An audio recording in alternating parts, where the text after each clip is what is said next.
Waalaikumsalam warahmatullahi wabarakatuh. Baik Pak, kabarnya gimana kabarnya Pak hari ini Pak? Alhamdulillah sehat. Oke, nah hari ini maaf mengganggu waktunya sebentar ya Pak ya. Hari ini saya akan melakukan aksi nyata, yaitu mengajukan pertanyaan, 8 pertanyaan yang mana hari ini akan kita diskusikan terkait dengan pengambilan keputusan berbasis nilai kebajikan sebagai pemimpin. Nah, sebelum saya mengajukan 8 pertanyaan tersebut, bertanya nih sama Bapak, dilema apa sih Pak yang terjadi di sekolahan Bapak yang pernah dialami dilema etika tersebut? Oke, baik, terima kasih atas pertanyaannya. Mungkin di sini saya akan menyampaikan dua proses. Yang pertama mungkin untuk di sisi guru dan yang kedua di sisi siswa. Mungkin di sisi guru saat ini untuk kedisiplinan guru yang mungkin kurang berjalan dengan baik, di mana kita sudah menyepakati untuk jadwal masuk mungkin jam 7.15, tetapi fakta di lapangan itu jam 7.30 baru hadir di sekolah. Di sisi lain saya paham mungkin dengan kesibukan Bapak Ibu di rumah dengan keluarganya, sehingga yang harusnya kita melaksanakan kegiatan itu jam 7.15, tetapi fakta di lapangan kita lebih dari 7.15. Mungkin yang pertama itu. Yang kedua, di sisi siswa mungkin saat nanti kita melaksanakan ujian semester atau UAS, itu biasanya terdapat beberapa siswa kita yang mungkin secara absensi atau secara nilai kadang-kadang nilai mereka itu di bawah KKM. Dan di sisi lain di raport itu kita kalaupun harus mengisi KKM nantinya akan merah. Nah, untuk itu mungkin saya selaku kepala sekolah menyampaikan ke guru mahasiswa tersebut untuk sebagai guru melanjuti apakah nanti akan dilaksanakan pengujian ataupun pengayaan ataupun dengan yang lain, supaya nanti bisa menutupi kekurangan dari siswa. Karena nilai dari rapor itu kan tidak hanya dari soal UTS ataupun UAS, ini dari kepribadian, disiplinan, kesopanan atau yang lainnya. Ini itu sih Bu, bagi satu dari dua hal yang mungkin sering terjadi dan sering kita alami. Berarti itu termasuk dilema etika ya Pak ya? Ya. Yang Bapak yang tadinya mau memberikan nilai sesuai, ini memberikan instruksi nih kepada gurunya, kasih nilai sesuai saja, tapi tidak mencukupi, akhirnya nanti anaknya kan tidak naik. Nah, itu menjadi dilema etika tersendiri ya bagi karena saat ini tidak mungkin sekolah itu tidak menaikkan siswanya di mode kurikulum merdeka saat ini. Jadi kita banyak proses, yaitu boleh dengan remedial ataupun tugas lainnya, mungkin salah satu solusi lah alternatif supaya berkecukupan mulai dari siswa tersebut. Jadi itu jadi saya. Baik Bapak. Nah, selama ini bagaimana Bapak mengidentifikasi kasus-kasus yang merupakan dilema etika atau rujukan moral? Yang pertama, biasanya kami dari saya pribadi itu memiliki dua pilihan keputusan. Yang pertama mungkin kadang-kadang keputusan yang kita buat itu bertentangan dengan apa yang terjadi di lapangan.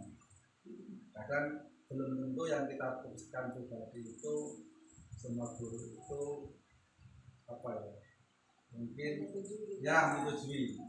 Karena seperti itu ya, maklum, karena namanya lembaga itu kan satu pimpinan dan banyak kepala, dan mungkin beda pendapat, beda persepsi, itu mungkin hal wajar. Tetapi semua itu kan bisa dimusyawarahkan ataupun mungkin bisa dirembukan bersama. Paling itu sih Bu selama ini.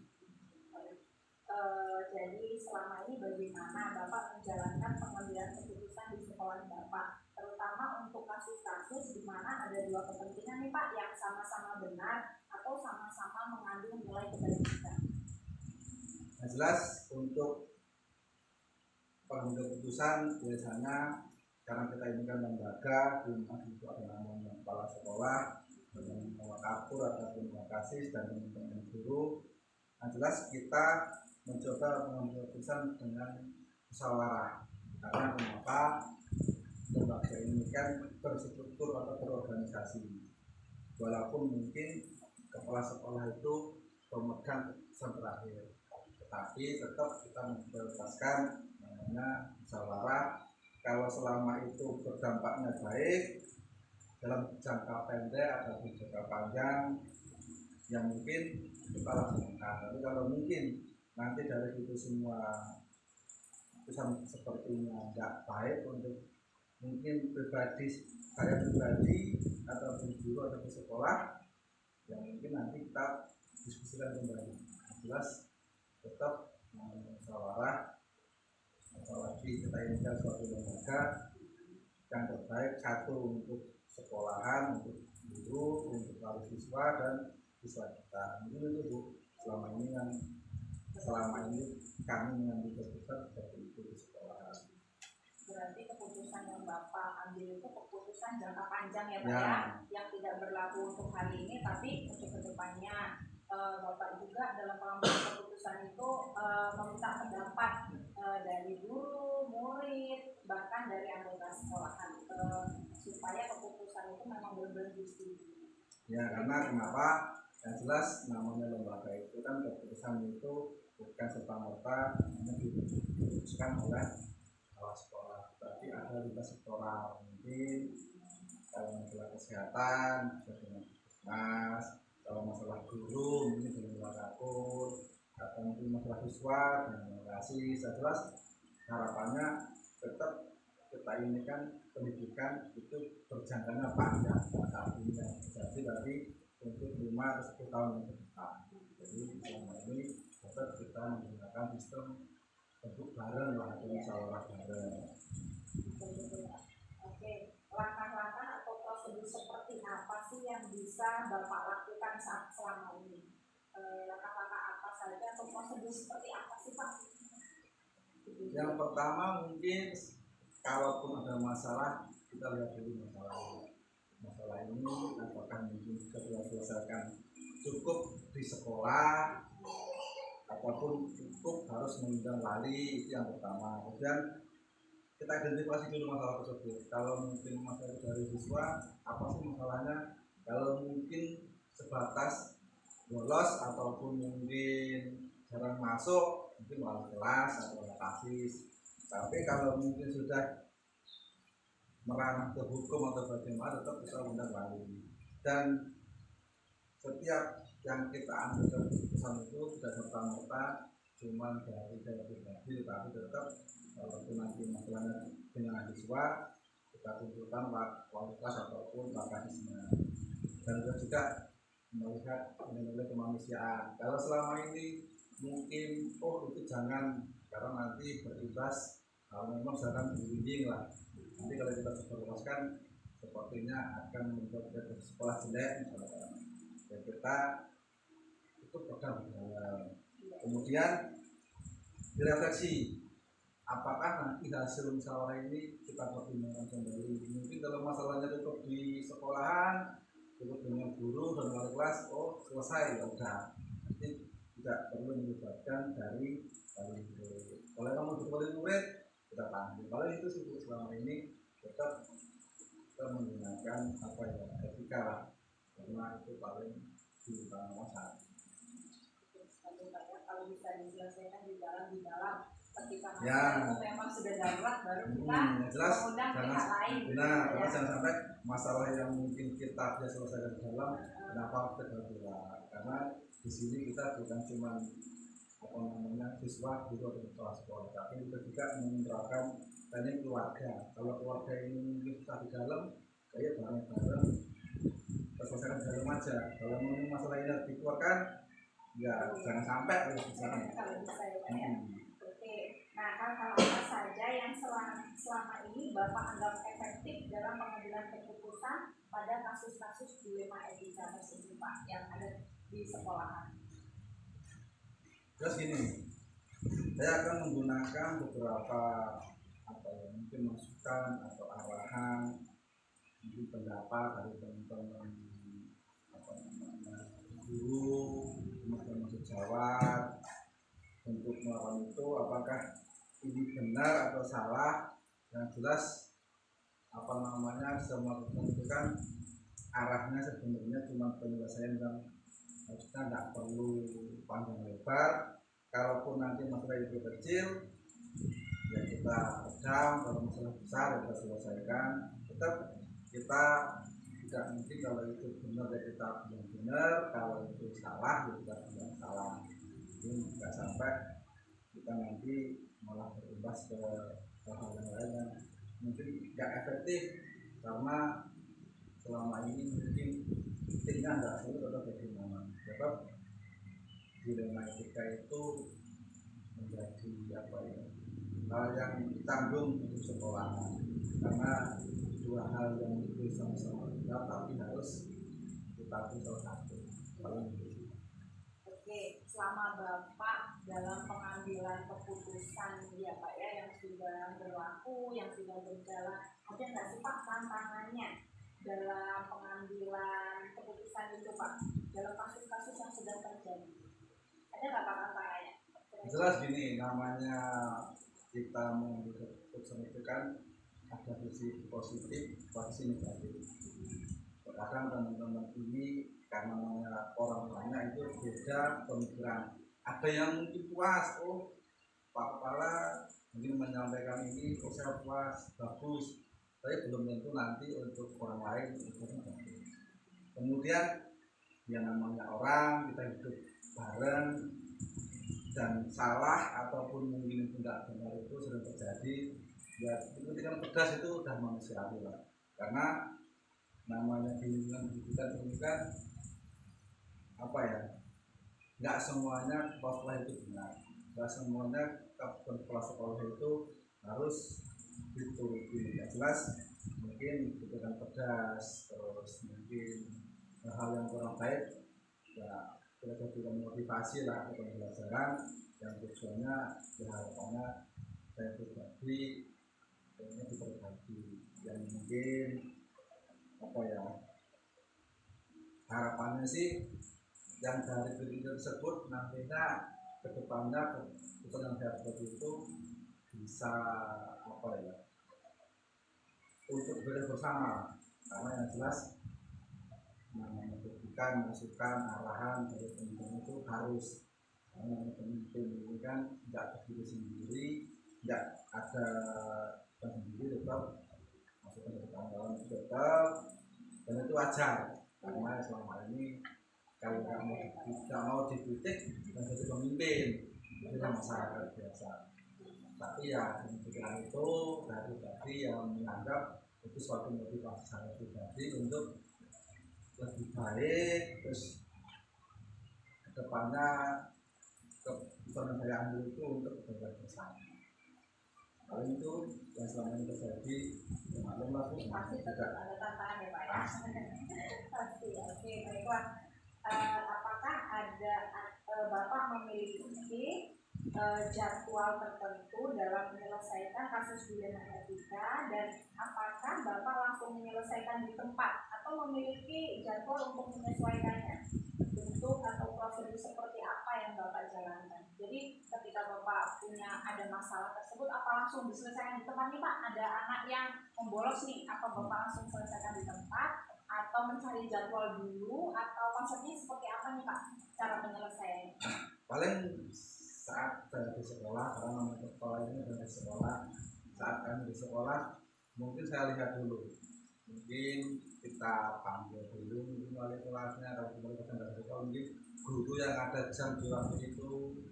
Nah jelas kita selaku sekolah tidak pernah langsung mengeksekusi suatu permasalahan, tetapi kita lihat dulu permasalahan. Misalkan bolos atau mungkin pagi itu ada pasti yang nggak ada, mungkin jam guru yang ada saat itu ada wali kelas kita panggil, syukur-syukur anak-anak datang bolos balik lagi. Jelas kami selaku sekolahan biasanya kita panggil mungkin guru BK-nya ataupun wali kelasnya yang di sekolah untuk memanggil anak-anak. Pasti alasan kamu keluar, apakah mungkin disuruh atau mungkin ada. Baik, dalam pertanyaan ke-7, adakah seseorang atau faktor-faktor mempermudah Bapak dalam pengambilan keputusan dalam kasus dilema etika yang ada di sekolah? Di sekolah itu terstruktur, ada namanya kepala sekolah, ada namanya wakatur, ada namanya wakasis. Jelas kalau permasalahan itu terjadi pada guru, pasti saya akan melibatkan wakatur. Kalau permasalahan itu terjadi di siswa, mungkin saya akan manggil wali kelas ataupun BK ataupun wakasisnya. Nah, jelas saya tidak mau bekerja itu sendiri, karena kita ini kan organisasi, kita ini kan tim. Jadi yang jelas tetap saya membutuhkan teman-teman, mungkin wakatur, wakasis, guru, karena nggak setiap hari saya itu di sekolah. Jadi tetap inilah saya pribadi butuh teman-teman, karena yang jelas teman-teman ini lebih paham kesehariannya baik dengan siswa ataupun dengan guru. Kalau dengan guru mungkin wakatur yang selalu mantau, kalaupun mungkin siswa bisa wakasis, wali kelas ataupun tidak mantau. Saya pribadi mungkin dalam sehari cuma 2 jam di sekolah. Jadi tetap teman-teman itu adalah orang yang mempermudah atau membantu saya dalam mengambil keputusan, karena setiap permasalahan di sekolah kalau masalah dulu pasti aku lebih tahu. Jadi tetap pengambil keputusan lalu kita tergantung kalau masalah guru itu dengan wakatur, kalau masalah tenaga mungkin wakasis, wali kelas itu tetap tak mungkin. Masa tidak mungkin tahu pasti permasalahan itu. Jadi dari teman-teman cerita apa ada masalah, mungkin kalau guru ya kita panggil wakaturnya, kalau mungkin ya kita panggil wali kelas ataupun wakasis. Jadi tetap saya tetap butuh tim, karena kita ini adalah tim, bukan pribadi atau mandiri. Paling itu Bu, kalau saya pribadi. Berarti kalau ada kasus ya, kalau di anak ya berarti guru-gurunya tersebut. Kemudian ada jam tersebut, mungkin lembaga tetap warga sekolah ya Pak ya. Pasti, karena kita ini kan warga sekolah, bukan kepala sekolah yang punya sekolah sendiri. Jadi ini warga sekolah. Jadi tetap kalau harus melibatkan wali pun itu undang wali. Jelas selama itu tujuannya positif, baik untuk sekolahan, dan itu harus dimusyawarahkan dan kita musyawarahkan.